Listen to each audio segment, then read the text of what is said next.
We have passed the early adopter phase. Today, over 420 million people worldwide own crypto, moving this technology from a small niche to global footprint.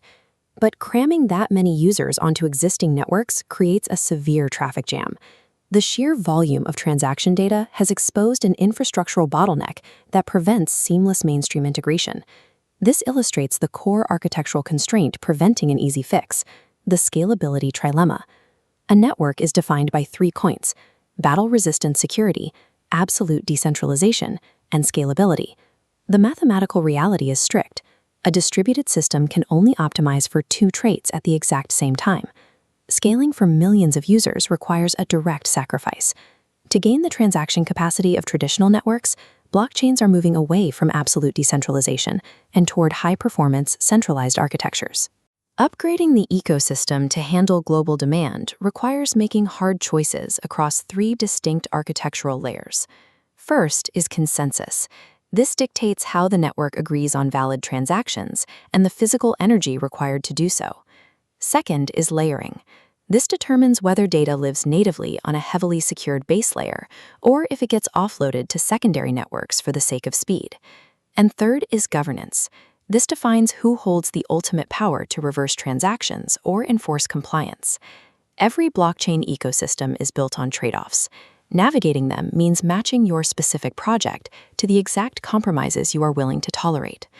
To evaluate consensus, proof of work is the original mechanism.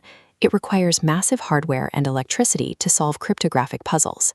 This model produces a globally distributed, highly secured, and nearly impenetrable layer of trust.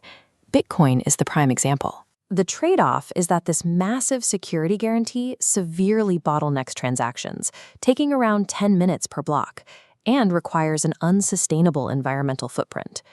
Proof of stake is the modern alternative. It eliminates mining hardware entirely by requiring participants to lock up their own cryptocurrency tokens as collateral to validate transactions. This drastically reduces network energy consumption by 99%, while significantly increasing transaction validation speeds. The trade-off here is economic. This system intrinsically concentrates network validation power among the wealthiest token holders, introducing new vectors for centralization. The widespread adoption of proof of stake proves that the market is willing to risk economic centralization in exchange for operational speed and environmental efficiency.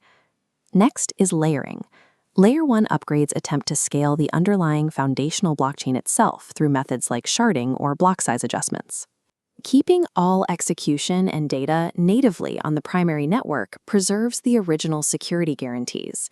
However, upgrading a live Layer 1 without causing network instability is immensely difficult. Networks often have to drastically reduce their number of validators to increase their speed. Layer 2 solutions bundle thousands of transactions off-chain, sending a single verification receipt back to Layer 1. This roll-up scaling process can up to 100,000 transactions per second. However, moving off-chain introduces bridge vulnerabilities, creating lucrative, centralized targets for hackers. By moving daily activity to Layer 2, users gain the speed required for mass adoption, but they have to place their trust in secondary, less battle-tested infrastructure. Finally, we evaluate governance.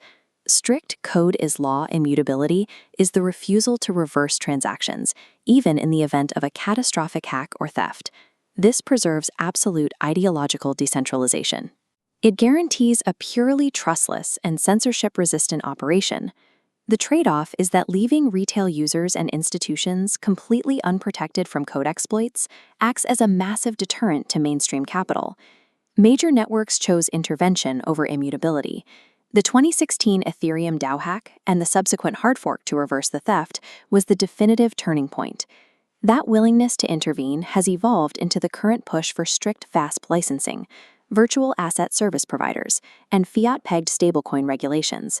Enforced compliance allows authorities to recover stolen funds and drastically lower illicit activity. It establishes the legal trust necessary for traditional banks to enter the space. The cost of this compliance is the proof that networks can be centrally manipulated. It strips away anonymity and subjects users to traditional financial surveillance. By prioritizing hard forks and VASP licensing, the industry has placed institutional safety above its original ungovernable code. For most users, legal recourse is now more valuable than absolute decentralization. Because no perfect blockchain exists, users must explicitly map their capital and projects to the infrastructure that matches their risk profile. This matrix breaks down 3 distinct user profiles. First is the purist. They prioritize absolute censorship resistance, acting purely as a store of value. This maps directly to Layer 1 proof-of-work ecosystems like Bitcoin. The trade-off? Slow transaction speeds and limited financial utility. Second is the Web3 optimizer. Developers and users prioritizing daily utility, low fees, and high-frequency applications. This maps perfectly to Layer 2 rollups and proof-of-stake environments. The trade-off? Monitoring bridge vulnerabilities and accepting elevated centralization risks. Third is the institutional player. These are allocators prioritizing legal safety, fiat stability, and massive capital deployment. This profile maps exclusively to VASP licensed platforms and legally compliant stablecoins. Navigating the modern crypto landscape requires making deliberate architectural compromises. Success depends entirely on ensuring your choices align with your ultimate financial goals.